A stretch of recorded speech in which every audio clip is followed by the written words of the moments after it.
आध्यात्मिक प्रवचन के नए वीडियोस देखने के लिए चैनल सब्सक्राइब करें, बेल आइकॉन दबाना ना भूलें। सत्संगत बड़े प्यार और सत्कार से कहना धन निरंकार। सत्संगत जब जब भी संत महापुरुषों के चरणों में बैठने का मौका प्राप्त होता है, संत महापुरुषों के विचार सुनने का मौका प्राप्त होता है, तो बड़ा सुकून प्राप्त होता है, खुशी प्राप्त होती है। सत्संगत हम देखते हैं कि संत महापुरुष सत्संगत हमेशा हमें सत्कर्म, अच्छा कर्म करने की ही प्रेरणा देते हैं। क्योंकि सत्संगत संत महापुरुष जानते हैं कि हम जीवन में जैसा कर्म करते हैं उस कर्म के अनुसार हमें जीवन में फल भोगना पड़ता है।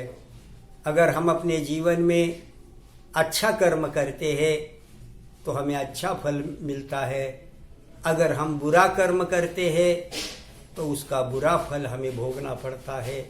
कहा गया है, जैसी करनी करेगा कोई वैसा ही फल पाएगा, सच्चा है दरबार प्रभु का बीजे सो खाएगा। वाकई सत्संगत यह संसार प्रभु परमात्मा का दरबार है। इसमें जो इंसान जैसा कर्म करेगा उस कर्म के अनुसार उसे फल भोगना ही पड़ेगा। जैसे सत्संगत अगर हम खेत में मधुर आम के बीज बोएंगे तो फिर सत्संगत हमें आम का मधुर स्वाद ही चखने को मिलेगा। इसके विपरीत अगर हम बबूल के बीज बोएंगे तो फिर सत्संगत हमें बबूल के कांटों की चुभन ही प्राप्त होगी। उसी प्रकार सत्संगत अगर हम अपने जीवन में अच्छा कर्म करेंगे तो हमें उसका अच्छा फल मिलेगा, अगर हम बुरा कर्म करेंगे तो हमें उसका बुरा फल मिलेगा। अब सत्संगत कर्म करना इंसान के हाथ में है, लेकिन उस कर्म का फल इंसान के हाथ में नहीं है। कर्म का फल तो भगवान के अधिकार में है, भगवान के हाथ में है। जैसे सत्संगत एक विद्यार्थी परीक्षा में अपना पेपर लिख कर आता है।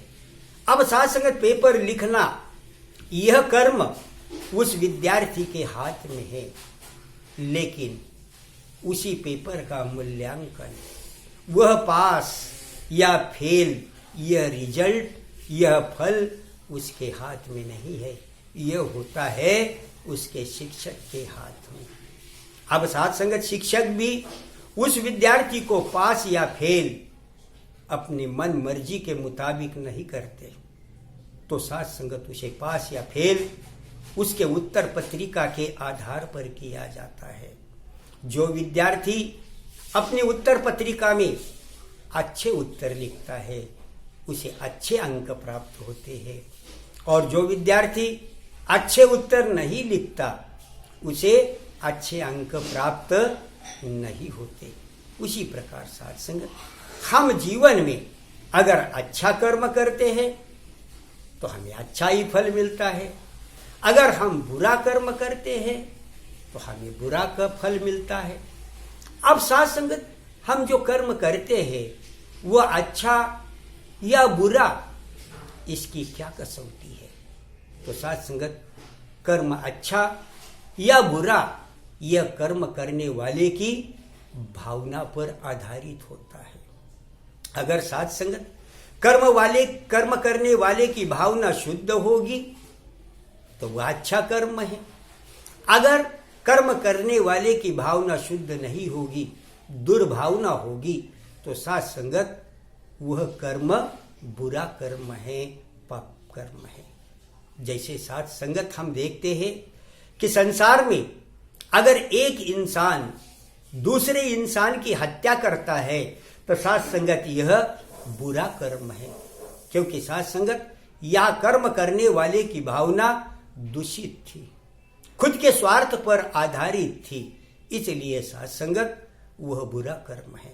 और दूसरी तरफ सत्संगत युद्ध के मोर्चा पर एक जवान, एक सैनिक दुश्मन के कई सैनिकों को मार गिराता है, साथ संगत तो वह भी एक प्रकार की हत्या ही है, लेकिन साथ संगत उसे कोई बुरा कर्म नहीं कहता।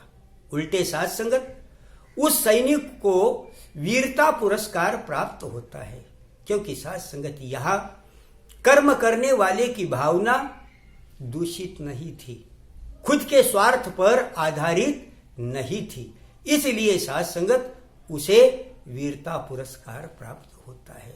उसी प्रकार साथ संगत अगर हम सद्भावना से युक्त होकर जीवन में कर्म करते हैं तो वही कर्म साथ संगत पुण्य कर्म बन जाता है और साथ संगत उसके फल स्वरूप हमें सुख की प्राप्ति होती है। दूसरी तरफ अगर यही कर्म हम दुर्भावना से युक्त होकर खुद के स्वार्थ पर आधारित होकर करते हैं तो वही साथ संगत कर्म पाप कर्म बन जाता है और उसके स्वरूप फल स्वरूप साथ संगत हमें जीवन में दुख भोगना पड़ता है। अब साथ संगत संसार में कई बार हमें सुनने को मिलता है कि आजकल चोरी करने वाले, डाका डालने वाले, निरपराध लोगों की हत्या करने वाले लोगों की तादाद दिनों दिन बढ़ती ही जा रही है। बड़े खुशी के साथ, सुख के साथ ये लोग अपने जीवन का यापन कर रहे हैं। इनके पास सुख के कई प्रकार के साधन हैं। तो साथ संगत इस प्रकार इसके ऊपर स्पष्टीकरण दिया जाता है कि जब लकड़ी के बड़े बड़े लट्ठे पानी में बह रहे होते हैं तो बड़े हल्के फुल्के लगते हैं, थोड़ा सा धक्का देते ही कई मीटर तक दूर चले जाते हैं। लेकिन जब साथ संगत इन्हीं लट्ठों को किनारों पर लाया जाता है तो साथ संगत वो बड़े भारी लगने लगते हैं, वजनदार लगने लगते हैं। कई लोग मिलकर उन्हें उठाते हैं। उसी प्रकार साथ संगत जब इंसान बुरा कर्म करता है, पाप कर्म करता है, तो वह सोचता है कि इस कर्म का मेरे ऊपर किसी भी प्रकार का प्रभाव नहीं हुआ, किसी प्रकार का परिणाम नहीं हुआ। मैंने चोरी भी की, मैंने डाका भी डाला, लेकिन किसी ने मुझे देखा नहीं, पुलिसों ने मुझे पकड़ा भी नहीं और दिनों दिन मेरी प्रगति ही होती जा रही है। पहले मेरे पास एक ही प्रॉपर्टी थी, लेकिन आज मैं कई प्रॉपर्टियों का धनी हो गया हूं। इस बुरे कर्म का, पापी कर्म का मेरे जीवन पर किसी भी प्रकार का असर नहीं हुआ, किसी प्रकार का परिणाम नहीं हुआ। तो साथ संगत संत महापुरुष ऐसे इंसान को समझाते हैं कि हे इंसान, तू इस भव सागर में जा रहा है, तुझे अपने जीवन का लट्ठा बड़ा हल्का फुल्का लग रहा है, लेकिन जब किनारा आएगा, जब तेरे कर्मों के हिसाब का समय आएगा, तब तुझ पर जो बोझ पड़ेगा वह तुझे तभी मालूम पड़ेगा। और उसे समझा रहे हैं, पापी कर्म कमावंदे कर दे हाय हाय, जो मथन मथनिया तो मथे धर्मराय। कि हे इंसान, आज तू पाप कर्म करते हुए उस पाप कर्म की कमाई पर बड़ी खुशी के साथ हाय हाय करता जा रहा है, लेकिन जब तेरे हिसाब का, तेरे कर्मों के हिसाब का समय आएगा, तब तुझे जब धर्मराज दही के समान मथेगा, तब तुझे जिन यातनाओं का सामना करना पड़ेगा वो तुझे उसी समय मालूम पड़ेगा। तो आओ साथ संगत, यह हर एक के लिए है। जो जैसा कर्म करेगा उसको वैसा ही फल मिलेगा। तो साथ संगत, संत महापुरुष ऐसा कर्म नहीं करते, क्योंकि साथ संगत संत महापुरुषों को इस ईश्वर निराकार प्रभु परमात्मा का ज्ञान होता है। उस ईश्वर को अपने अंग संग हाजिर नाजिर मानकर साथ संगत जीवन में कर्म करते हैं, वह प्रभु परमात्मा को हुई अपने कर्मों का कर्ता मानते हैं, खुद को कभी भी कर्ता नहीं मानते। इसलिए साथ संगत उनके सभी कर्म प्रभु परमात्मा को समर्पित होते हैं। इसलिए साथ संगत उनके हाथों से किसी भी प्रकार का नकारात्मक स्वरूप का पाप स्वरूप का कर्म नहीं होता। आओ साथ संगत, यही प्रेरणा संत महापुरुष हमें भी देते हैं कि सद्गुरु की कृपा से हमें इस ईश्वर प्रभु परमात्मा का ज्ञान प्राप्त हुआ है। तो इस ईश्वर प्रभु परमात्मा को हाजिर नाजिर मानते हुए साथ संगत जीवन में जितने भी कर्म करने हैं वो प्रभु परमात्मा की इच्छा खातिर करना है, प्रभु परमात्मा को कर्ता मानकर करना है।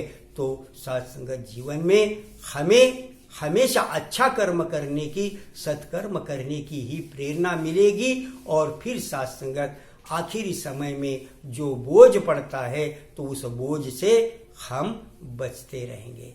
तो आओ साथ संगत संत महापुरुषों के दरबार में हाजिरी लगाते हुए साथ संगत इस ईश्वर प्रभु परमात्मा को हाजिर नाजिर मानते हुए जीवन में कर्म करते चले जाए और अपना लोक सुखी तथा परलोक सुहेला करते जाए। साथ संगत बड़े प्यार और सत्कार से कहना, धन निरंकार जी।